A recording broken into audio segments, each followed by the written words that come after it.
बिस्मिल्लाहिर्रहमानिर्रहीम। अस्सलाम वालेकुम। उम्मीद करती हूँ आप लोग खैरियत से होंगे।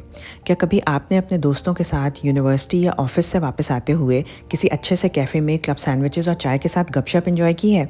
अगर की है तो आज मैं आपकी उन्हीं यादों को ताज़ा करने के लिए आपके साथ शेयर कर रही हूँ एक ज़बरदस्त से cafe style super stuffed club sandwiches की रेसिपी। और साथ ही हम बनाएंगे वो कोल्ड जिसकी रेसिपी अभी तक यूट्यूब पर शेयर नहीं की गई है। सैंडविचेस बनाने के लिए मैंने लिया 300 ग्राम्स चिकन ब्रेस्ट, जिसको मैंने सिर्फ नमक डाल के पानी में बॉईल कर लिया। उसके बाद मैंने उसे फोक से या हाथों की मदद से श्रेड कर लिया। फिर इसके बाद मैंने इसमें मेयोनीज़ और ब्लैक पेपर पाउडर ऐड कर दिया। इन सारे इंग्रेडिएंट्स को अच्छी तरह मिक्स कर लें। और अगर आज आप पहली बार मेरी वीडियो देख रहे हैं तो मेरे चैनल को सब्सक्राइब कर लें, इस वीडियो को थम्स अप दे के लाइक कर लें और इसे अपने फ्रेंड्स और फैमिली के साथ शेयर कर लें।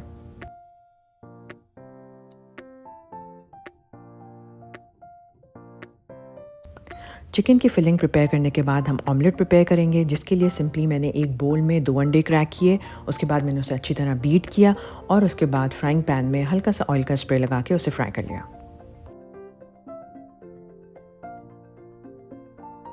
अंडों में ना कोई सीजनिंग ऐड करनी है और ना ही उसे बहुत ज़्यादा ऑयल में फ्राई करना है। हाँ, अगर आपकी एग योक्स का कलर इतना वाइब्रेंट नहीं है जितना स्क्रीन पे नज़र आ रहा है तो फिर थोड़ा सा येलो फूड कलर ऐड किया जा सकता है, लेकिन ये कम्प्लीटली ऑप्शनल है। इस रेसिपी की इंग्रेडिएंट्स की लिस्ट और उनकी एग्जैक्ट मेजरमेंट्स स्क्रीन के अलावा डिस्क्रिप्शन बॉक्स में भी मौजूद हैं। ऑमलेट प्रिपेयर होने के बाद उसे 4 पीसेस में काट लें और साथ ही क्लब सैंडविचेस में यूज़ होने वाले बाकी इंग्रेडिएंट्स भी एक ही जगह जमा कर लें। सैंडविचेस बनाने के लिए हमें चाहिए cheese slices, lettuce, tomato slices, mustard, chilli garlic sauce और मेयोनीज़। अब सैंडविचेस को असेंबल करना शुरू करते हैं। एक क्लब सैंडविच के लिए हमें 4 ब्रेड स्लाइसेस चाहिए।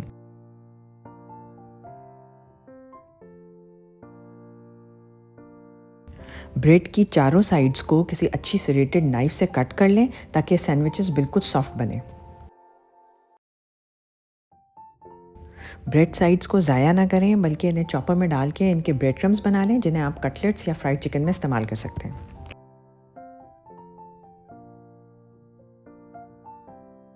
फाइनली क्लब सैंडविचेस को असेंबल करने के लिए ब्रेड स्लाइस पे चिकन फिलिंग लगाएं, जो हमने पहले से प्रिपेयर की हुई है। चिकन फिलिंग को ब्रेड पे लेविशली लगाएं ताकि हमारे सैंडविचेस सुपर स्टफ्ड बने।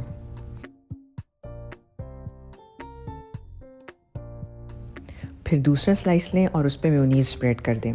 एक्चुअली मेयोनीज़ इस सैंडविच में ग्लू का काम करता है, जो कि सारी स्टफिंग को अच्छी तरह होल्ड कर लेता है।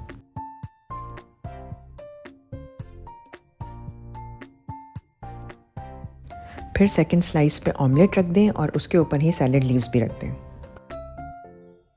सैंडविच में कोई से भी सैलेड लीव्स इस्तेमाल किए जा सकते हैं, बस उन्हें अच्छी तरह धो के खुश्क कर लें। फिर तीसरे स्लाइस पे भी सबसे पहले मेयोनीज़ स्प्रेड करें, उसके बाद उस पर चिली गार्लिक सॉस या केचप स्प्रेड कर दें।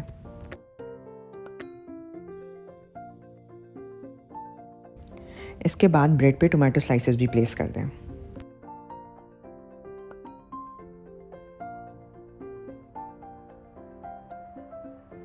फिर फोर्थ ब्रेड स्लाइस पे भी हम सबसे पहले मेयोनीज़ स्प्रेड करेंगे, उसके बाद मस्टर्ड सॉस की एक लेयर स्प्रेड करेंगे और फाइनली उस पर चीज़ स्लाइस रख देंगे। वैसे आपने देखा कि इन क्लब सैंडविचेस की प्रिपरेशन कितनी सिंपल है। सिर्फ चिकन बॉईल करनी है और ऑमलेट प्रिपेयर करना है। बाकी सारे इंग्रेडिएंट्स तो एज इट इज़ इस्तेमाल होंगे। इसी सिंप्लिसिटी की वजह से ये हाई टी या ब्रंच के लिए एक बहुत अच्छा आइटम है।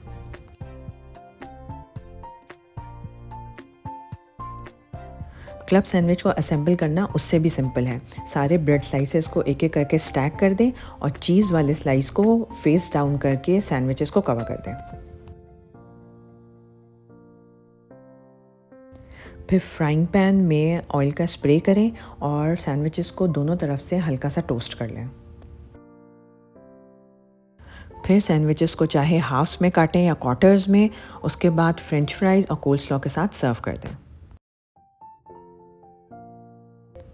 सैंडविचेस के साथ सर्व करने के लिए ये यूनिक और इजी कोल्स्लॉ भी बना लें, जिसके लिए मैंने ली कद्दूकश की हुई कैबेज और कैरेट। इसके साथ मैंने इसमें ऐड कर दिए थोड़े से वॉलनट्स और साथ ही मैंने इसमें ऐड कर दिए ड्राइड क्रैनबेरीज। अगर आपके पास क्रैनबेरीज नहीं है तो आप रेजन्स भी इस्तेमाल कर सकते हैं।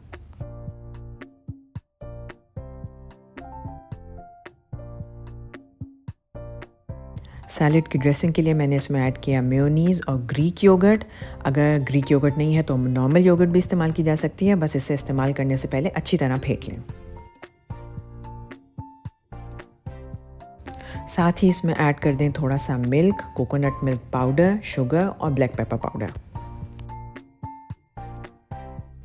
कोकोनट मिल्क पाउडर इस रेसिपी का यूनिक इंग्रेडिएंट है जो कि इसमें बहुत ज़बरदस्त फ्लेवर देता है। फिर इन सारे इंग्रेडिएंट्स को अच्छी तरह मिक्स कर लें और कोल्स्लॉ को कवर करके 7 से 8 घंटों के लिए फ्रिज में रख दें। जितनी देर आप इस सैलड को रखेंगे, यकीन करें इसका फ्लेवर उतना ही ज़बरदस्त होता जाएगा। मुझे उम्मीद है कि आज की ये दोनों रेसिपीज़ आपको बहुत पसंद आई होगी और आप इसे ज़रूर ट्राई करेंगे। अगर आप मेरी रेसिपीज़ ट्राई करें तो उनकी तस्वीर खींच के मुझे इंस्टा पे भेजें। अपना बहुत ज़्यादा ख्याल रखें, मुझे अपनी दुआओं में याद रखें। मिलते हैं किसी और रेसिपी के साथ, जब तक के लिए अल्लाह हाफ़िज़।